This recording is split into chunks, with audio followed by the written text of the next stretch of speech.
नमस्कार साथियों, स्वागत है आप सभी का हमारे YouTube channel news line nation में। प्रस्तुत हैं सुप्रीम कोर्ट के 3 महत्वपूर्ण आदेश। सुप्रीम कोर्ट ने कहा कि जब कानून लागू करने वाले ही उगाही करने लगें तो नागरिकों के मन में संदेह पैदा होता है और वे असमंजस में पड़ जाते हैं। जस्टिस संजय कुमार और जस्टिस के विनोद चंद्रन की पीठ ने इस टिप्पणी के साथ धन वसूली के मामले में 3 पुलिसकर्मियों के पक्ष में बॉम्बे हाईकोर्ट द्वारा दिए गए अग्रिम जमानत आदेश को रद्द कर दिया। पीठ ने कहा कि कानून के रखवालों द्वारा धन उगाही की स्थिति में विरोध करने पर तत्काल प्रतिशोध का खतरा रहता है और व्यक्ति वर्दीधारी अधिकारियों के सामने झुकने को मजबूर हो जाता है, भले ही अधिकारों का स्पष्ट दुरुपयोग हो रहा हो।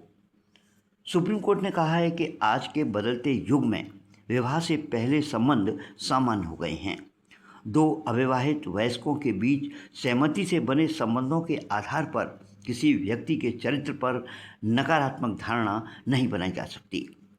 जस्टिस मनोज मिश्रा और जस्टिस मनमोहन की पीठ ने कहा कि ऐसा कोई कानून नहीं है जो 2 वयस्क अविवाहित व्यक्तियों को अपनी पसंद का संबंध रखने से रोकता हो।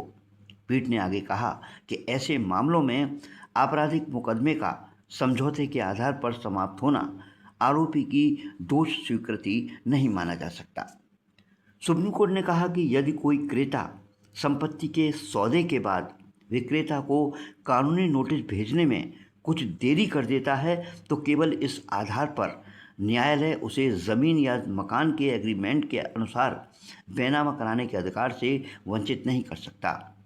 जस्टिस संजय करोल और जस्टिस विपुल एम पंचोली की पीठ ने स्पष्ट किया कि जब कोई मुकदमा कानूनी समय सीमा के भीतर दायर किया गया हो तो कानूनी नोटिस भेजने में हुई देरी बेअसर हो जाती है। न्यूज़ लाइन नेशन में आज बस इतना ही।